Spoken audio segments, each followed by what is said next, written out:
Assalamualaikum warahmatullahi wabarakatuh, sahabat-sahabat subscriber dimanapun Anda berada. Selamat menyimak. Assalamualaikum warahmatullahi wabarakatuh. Bismillahirrohmanirrohim. Hukum kurban bagi orang Islam. Hari Raya Idul Adha disebut juga Hari Raya Kurban yang dalam bahasa Arab Al-Qurbanu. Pada hari raya ini sebagian umat Islam akan menyisihkan hartanya untuk mengeluarkan kurban. Lantas bagaimana hukum kurban bagi orang Islam? Mengutip buku tuntutan berkurban dan menyembelih hewan karya Ali Gufron LC, kurban artinya sesuatu yang digunakan untuk mendekatkan diri kepada Allah Subhanahu wa Ta'ala. Secara syariat kurban berarti unta, sapi, kambing yang disembelih pada hari raya Idul Adha. Dari pengertian tersebut, definisi kurban adalah menyembelih hewan yang diperbolehkan pada hari raya Idul Adha, dan 3 hari tasyrik sebagai bentuk mendekatkan diri kepada Allah Subhanahu wa Ta'ala. Sebagaimana firman Allah Subhanahu wa Ta'ala dalam surah Al-Hajj ayat 34-35. Artinya, bagi setiap umat telah kami syariatkan penyembelihan kurban agar mereka menyebut nama Allah atas binatang ternak yang dianugerahkannya kepada mereka.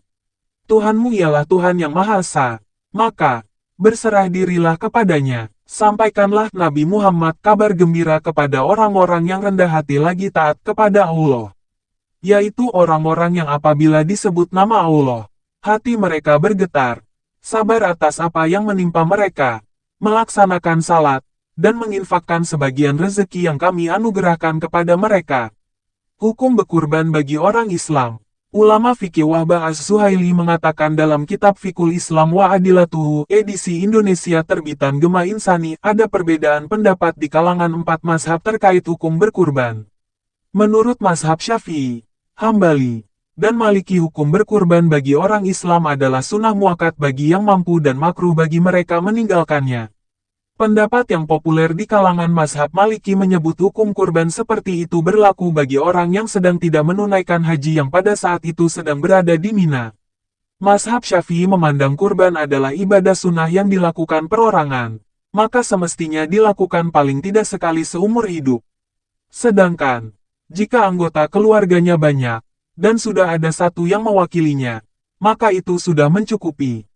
Dalil disunahkannya kurban bersandar pada hadits yang diriwayatkan dari Ibnu Abbas radhiyallahu anhu yang mendengar Rasulullah shallallahu alaihi wasallam bersabda. Artinya, 3 hal yang wajib bagiku, dan sunnah bagi kalian, salat witir, menyembelih kurban dan salat duha. Hadits riwayat Ahmad, Al-Hakim, dan Ad-Daruqutni. Imam Ahmad mengeluarkan hadits tersebut dalam musnadnya dan Al-Hakim dalam Al-Mustadrak, tapi dia tidak melakukan penilaian kualitas hadisnya. Wahbah Az-Zuhaili menyebut dalam rangkaian sanadnya terdapat satu rawi daif dan dinilai daif oleh An-Nasai dan Ad-Daruqutni. Menurut penjelasan dalam buku panduan ringkas ibadah kurban karya Wahyu Dwi Prastio, ibadah kurban menjadi sunnah seperti yang diriwayatkan Abu Bakar As-Siddiq dan Umar bin Khattab karena beliau tidak melaksanakan kurban setiap tahun terus-menerus, sebab tidak mau dianggap wajib oleh umat Islam setelahnya. Sementara bagi yang mampu hukumnya makruh bila meninggalkan tanpa alasan.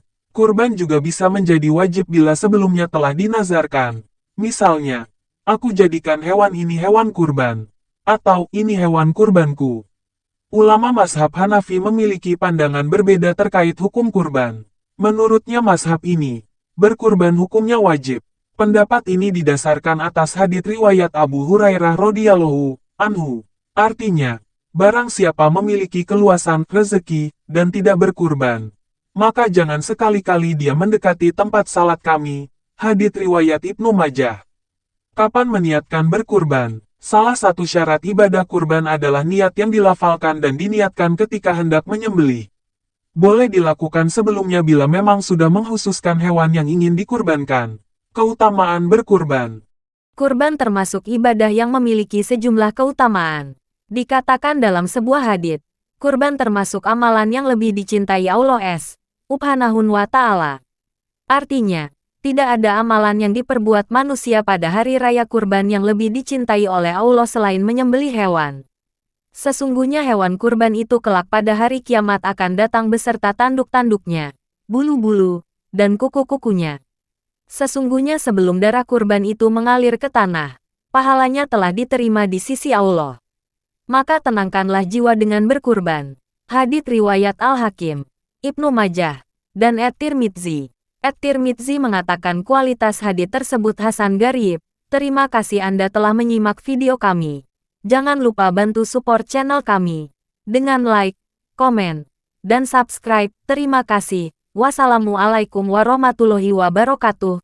Cece Kengkeng Official. Sahabat-sahabat subscriber dimanapun Anda berada, terima kasih kepada yang sudah nonton. Jangan lupa bantu like, komen, dan subscribe. Terima kasih. Jazakallahu khairan katsiran wa ahsanal jazaa. Assalamualaikum warahmatullahi wabarakatuh.